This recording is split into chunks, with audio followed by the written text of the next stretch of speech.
حمدا كثيرا طيبا مباركا فيه وأشهد أن لا إله إلا الله وحده لا شريك له له الملك وله الحمد يحيي ويميت وهو على كل شيء قدير وأشهد أن محمدا عبده ورسوله وصفيه من خلقه وخليله أدى الأمانة وبلغ الرسالة ونصح للأمة وكشف الله به الغمة وجاهد في الله حق جهاده حتى أتاه اليقين اللهم جزه عنا خير ما جزيت نبيا عن أمته ورسولا عن دعوته ورسالته اللهم صل على محمد وعلى آل محمد كما صليت على إبراهيم وعلى آل إبراهيم وبارك على محمد وعلى آل محمد كما باركت على إبراهيم وعلى آل إبراهيم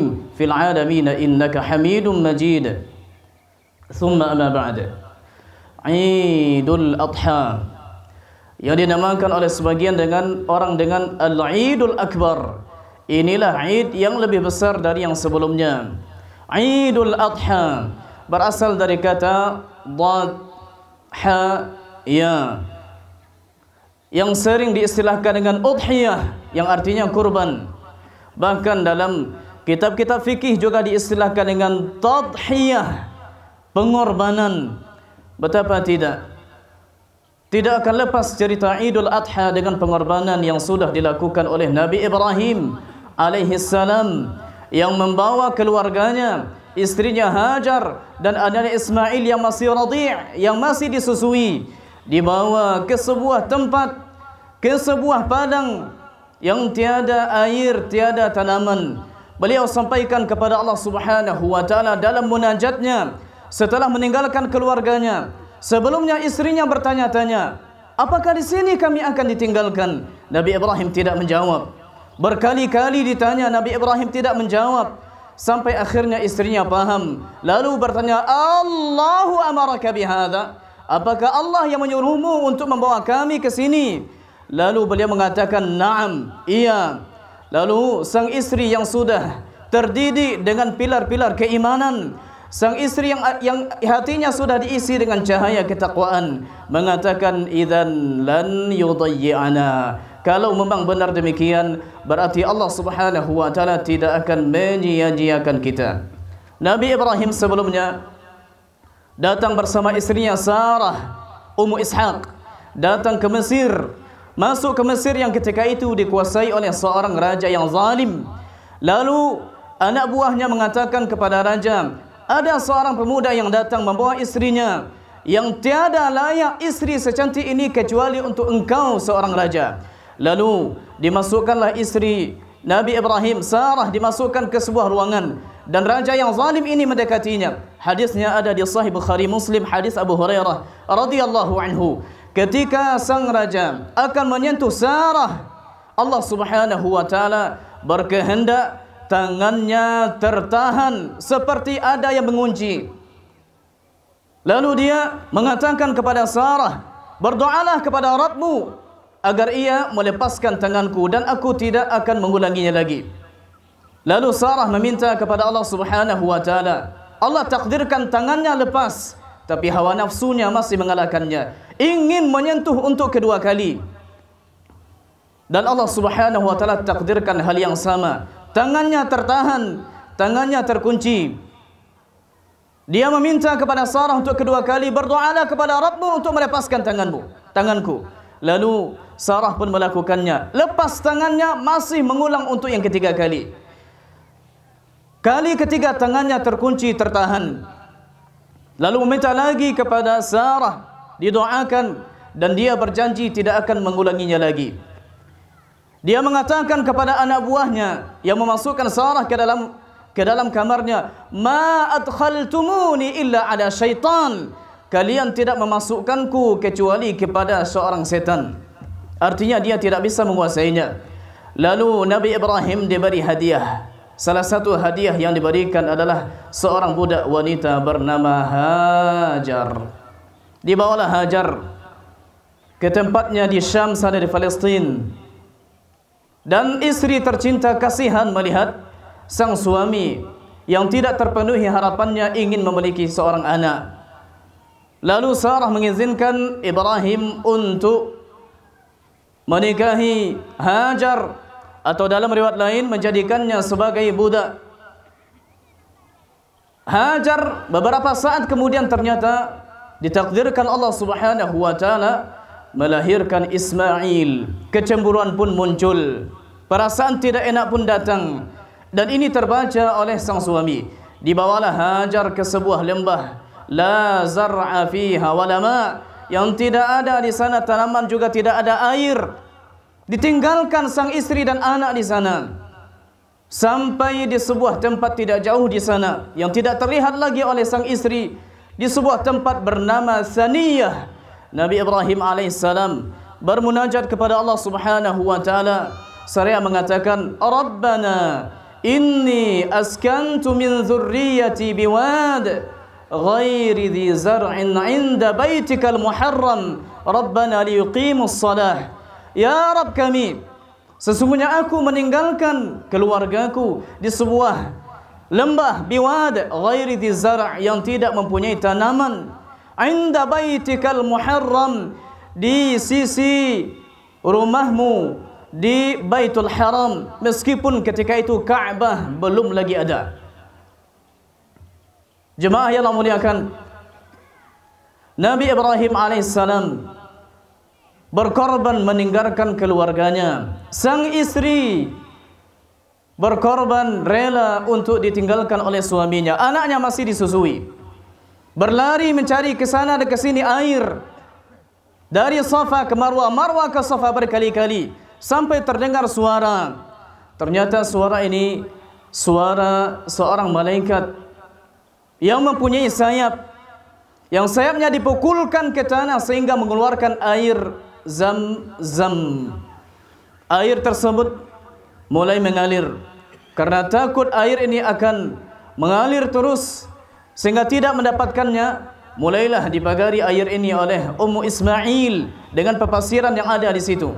Disebutkan oleh Nabi SAW, rahimallahu Umma Ismail, semoga Allah Subhanahu wa taala merahmati Hajar ibu Ismail. Lau tarakathu lakanat ma'an ma'ina, andai saja dibiarkannya maka air Zam-Zam itu akan mengalir seperti sungai. Beliau ucapkan zam zam zam zam, artinya tajamma' tajamma', berkumpullah air, berkumpullah air. Air Zam-Zam mengalir sampai datang kabilah Jurhum, dan ada kelalaian dari kabilah Jurhum dalam mengurusi air Zam-Zam, berperang dengan kabilah Khuza'ah. Kemudian Khuza'ah pun lalai dalam mengurusi air Zam-Zam, terbenam, tak nampak lagi air Zam-Zam. Bermimpi Abdul Muttalib sebagaimana disebutkan oleh Ibnu Hisham dalam sirahnya. Lalu menggalinya. Anaknya yang ada ketika itu hanya satu saja, Haris. Lalu ditertawakan oleh orang Quraisy. Apa yang akan engkau lakukan? Lalu beliau bernazar, andai Allah berikan aku anak laki-laki 10, satunya akan kukorbankan. Dan kita tahu kisah bagaimana diundi, lalu keluar nama Abdullah berkali-kali, dan kemudian diganti dengan unta. Jemaah yang Allah muliakan, pengorbanan Nabi Ibrahim Khalilullah ini mengajarkan kita untuk siap berkorban untuk agama ini. Ada pertanyaan yang pernah kami dengar dari seorang da'i syekh di Timur Tengah sana. Apa kata beliau? Madza qaddamta li dinillah? Apa yang sudah engkau persembahkan untuk agama Allah Subhanahu wa taala? Untuk diri kita tidak perlu ditanya. Makan sepuasnya, minum sepuasnya, pakai sepuasnya. Tapi apa yang sudah kita persembahkan untuk agama Allah Subhanahu wa taala? Berusia 86 tahun, tidak henti-henti berdoa meminta kepada Allah Subhanahu wa taala diberikan keturunan yang saleh. Rabbi habli minas salihin. Fabasyarnahu bighulamin halim. Lalu kami berikan kabar gembira kepadanya dengan anak yang santun, yang sopan. Ketika anak ini boleh beranjak remaja, falamma balagha ma'ahu as-sa'ya qala ya bunayya inni ara fil manami anni azbahuka fanzur madza tara. Ketika sudah mulai beranjak remaja, maka Nabi Ibrahim melihat mimpi, menyampaikan kepada anaknya, sesungguhnya aku melihat dalam mimpiku disuruh oleh Allah Subhanahu wa taala untuk menyembelihmu. Madza tara? Bagaimana pendapatmu? Pertanyaan seperti ini asing kalau kita layangkan kepada anak kita sekarang. Akan tetapi itu tidak asing bagi seorang anak yang sudah dididik oleh Khalilullah, sehingga menjawab dengan qala ya abati fa'al ma tu'mar. Wahai ayahku, lakukanlah apa yang engkau disuruh. Tu'mar, engkau disuruh untuk melakukannya. Sang anak paham bahwasanya ini bukan inisiatif ayah, ini bukan inisiatif ibu. Mustahil seorang ayah akan mengorbankan anaknya, tapi ini adalah perintah Allah Subhanahu wa taala. Falamma aslama wa tallahu lil jabin, tatkala keduanya telah berserah diri, anak sudah diletakkan di landasan, siap untuk disembelih. Wa nadainahu ayya Ibrahim, lalu kami panggil, ya wahai Ibrahim, qad saddaqta ar-ru'ya, sesungguhnya engkau telah membenarkan mimpi. Bagaimana mungkin Nabi Ibrahim akan mengedepankan perasaannya sebagai seorang ayah, harapannya sebagai orang tua? Bagaimana mungkin itu dikedepankan daripada munajat kepada zat yang maha berkuasa, yang maha penyayang, yang maha pengasih? Tidak. Dan Allah Subhanahu wa taala menyebutkan dalam surat Al-Hujurat, ya ayyuhalladzina amanu la tuqaddimu baina yadayillahi wa rasulih. Wahai orang-orang beriman, janganlah kalian lebih dahulu mendahului Allah dan Rasulnya. Disebutkan oleh ulama tentang makna dari la tuqaddimu baina yadayillahi wa rasulih. Salah satunya adalah apa yang disebutkan oleh Imam Ibnul Qayyim rahimahullahu ta'ala dalam buku beliau I'lam al-Muwaqqi'in. Apa kata beliau? La taqulu hatta yaqula ar-rasul wa la taf'alu hatta yaf'alahu ar-rasul. Janganlah kalian mengatakan sesuatu sampai diucapkan oleh Rasul. Jangan pula kalian mendahului berbuat sesuatu sampai itu dilakukan oleh Rasul sallallahu alaihi wa alihi wasallam. Dalam buku lain beliau sampaikan, dalam buku Madarijus Salikin, apa kata beliau? Fattaqaddum baina yaday sunnatihi ba'da wafatihi kattaqaddum baina yadayhi fi hayatihi wala farqa bainahuma 'inda dhi 'aqlin salim. Maka mendahului sunnahnya, merasa kita lebih hebat daripada sunnah Nabi, maka setelah Nabi wafat itu kita lakukan sama halnya dengan mendahului langkahnya ketika beliau masih hidup. Dan tidak ada perbedaan di antara keduanya, kata beliau. Tidak ada perbedaan di antara keduanya. Inda dhi aqlin salim, bagi orang yang mempunyai akal yang sehat. Jamaah yang muliakan, Khalilullah Ibrahim mempunyai kisah yang banyak dalam ayat maupun dalam hadis.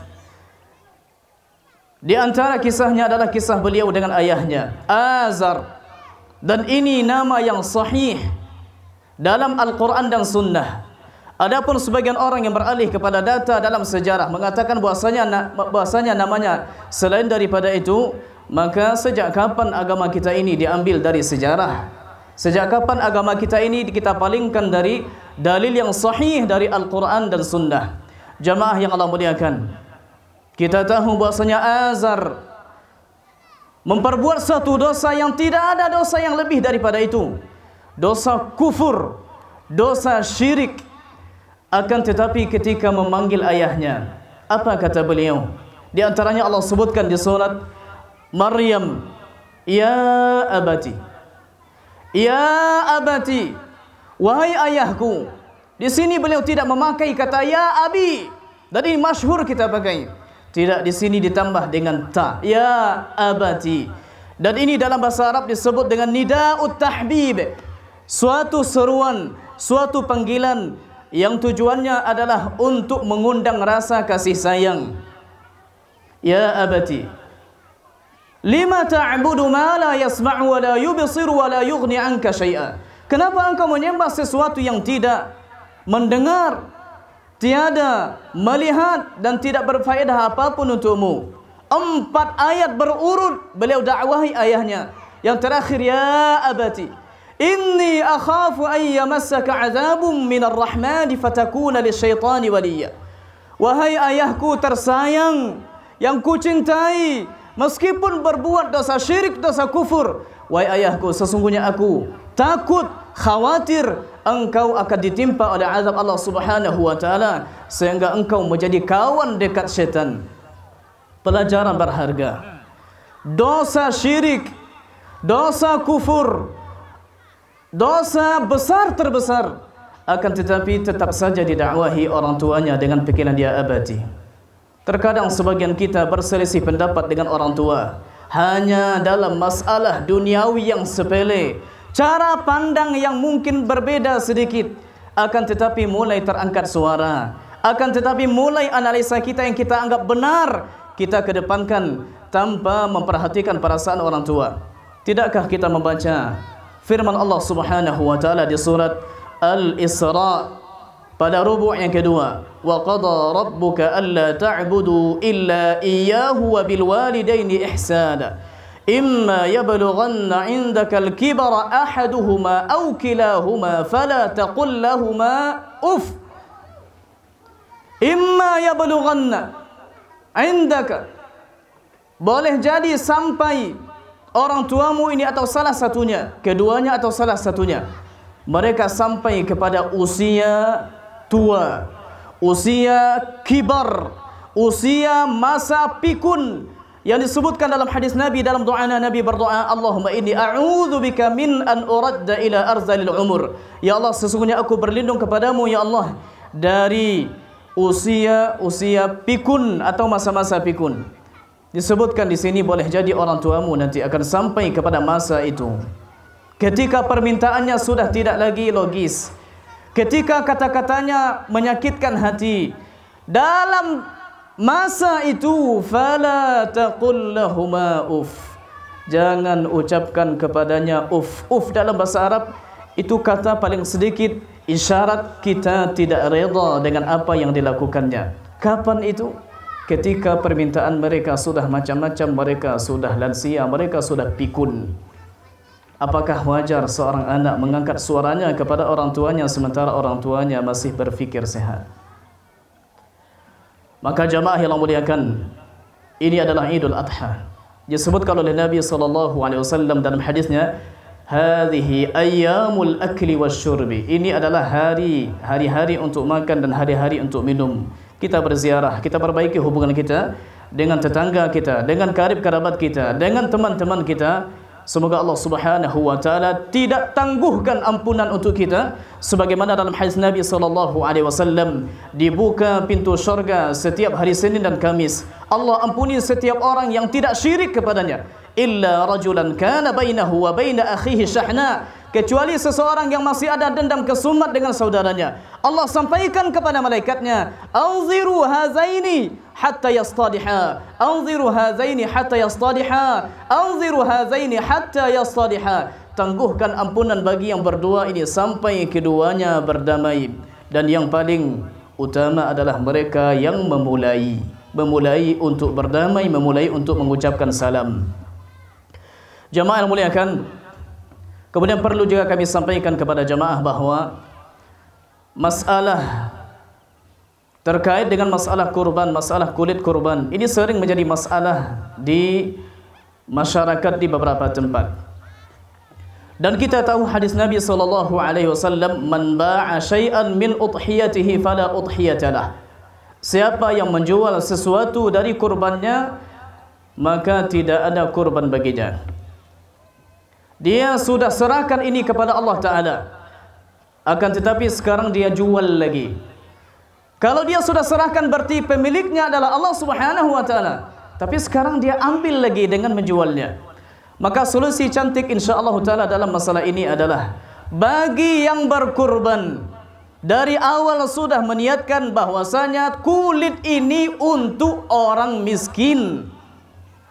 Kalau sudah beralih nama, kalau sudah beralih milik, lalu dijual kulit ini oleh panitia dan akan diberikan uangnya kepada orang miskin, maka ini tidak lagi punya orang yang berkurban sehingga kurbannya tidak rusak. Karena kulit kurban sudah milik orang miskin sudah terjadi perpindahan milik. Maka dari awal kulit ini jangan dijual atas nama orang yang berkorban, tapi diberikan kepada orang miskin. Nanti orang miskin menjualnya. Contoh logis dalam masalah ini, Nabi SAW ketika diberikan harta sedekah, Nabi tolak karena tidak boleh keturunan Bani Hashim untuk menerima sedekah. Tapi sedekah ini diberikan kepada seorang budak wanita bernama Barirah.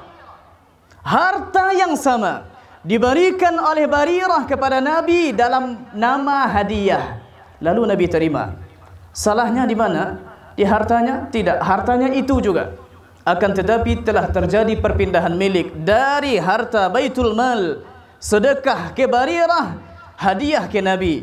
Tapi kalau langsung sedekah ke Nabi, maka Ahlul Bait tidak layak untuk menerima sedekah, karena Nabi sampaikan innama hiya awsakhun nas, karena itu hanya kotoran-kotoran manusia yang tidak layak Banu Hashim untuk mengambilnya. Kemudian yang kedua kami sampaikan tentang masalah khutbah 1, khutbah 2 dalam khutbah Id. Ini masalah yang sudah klasik diperdebatkan oleh ulama dalam kitab-kitab fiqih, yang mengatakan khutbah itu 2 berdalil dengan hadis di Sunan Ibnu Majah. Dalilnya sharih, jelas, tapi tidak sahih. Yang berdalil dengan khutbahnya 1, hadisnya sahih tapi tidak sharih. Hadisnya di Sahih Bukhari. Ketika Nabi berkhutbah, akan tetapi tidak disebutkan di khutbah tersebut apakah 1 atau 2. Diambilnya oleh ulama, selagi tidak tersebut 2, berarti dia 1. Dan Nabi setelah khutbah turun memberikan penjelasan kepada ibu-ibu secara khusus. Dan ini pada hari Lebaran. Apa sabda Nabi sallallahu alaihi wasallam? Diriwayatkan oleh Imam Bukhari dalam Kitabul Iman. Ya ma'syaran nisa, wahai sekalian wanita, masuklah di situ ibu-ibu kami, uni-uni kami, kakak-kakak kami, masuklah di situ semua wanita. Ya ma'syaran nisa, tasaddaqna fa inni uritukunna aktsara ahli an-nar. Bersedekahlah kalian, karena aku diperlihatkan oleh Allah Subhanahu wa taala kalianlah yang paling banyak menghuni neraka. Mereka tidak sabar untuk bertanya kepada Nabi, ya Rasulullah, lima? Wahai Nabi, kenapa? Disebutkan alasannya oleh Nabi, tukthirnal la'na wa takfurnal ashir. Kalian banyak mengupat, banyak melaknat, dan kalian pembangkang kepada suami kalian. Disebutkan dalam hadis lain, kenapa wanita juga banyak menghuni neraka. Dalam hadis Nabi, sinfani min ahlin nari lam arahuma. Ada 2 golongan dari penduduk neraka yang belum kulihat lagi. Salah satunya Nabi sebutkan, nisaun kasiyatun ariyatun. Ada wanita yang berpakaian tapi seperti telanjang. Ma'ilatun mumilat, berjalan berlenggok-lenggok, dan rambutnya ka'asnimatil bukhti, seperti punuh onta. Maka kita hindari hal-hal yang diwanti-wanti oleh Nabi SAW. Dan ini hari Id, hari gembira, hari di mana kita insyaallah taala memperbaiki hubungan, hari di mana kita insyaallah taala menikmati kebahagiaan bersama keluarga, bersama anak, bersama karib kerabat. Dan jangan rubah hari ini dengan hari kesedihan. Berikan anak-anak kita hadiah, berikan orang tua kita hadiah, bahagiakan mereka dengan pemberian yang insyaallah taala bisa menyejukkan hati mereka, minimal dengan kata-kata indah, kalimatun thayyibah. أقول قولي هذا وأستغفر الله لي ولكم والسلام عليكم ورحمة الله وبركاته.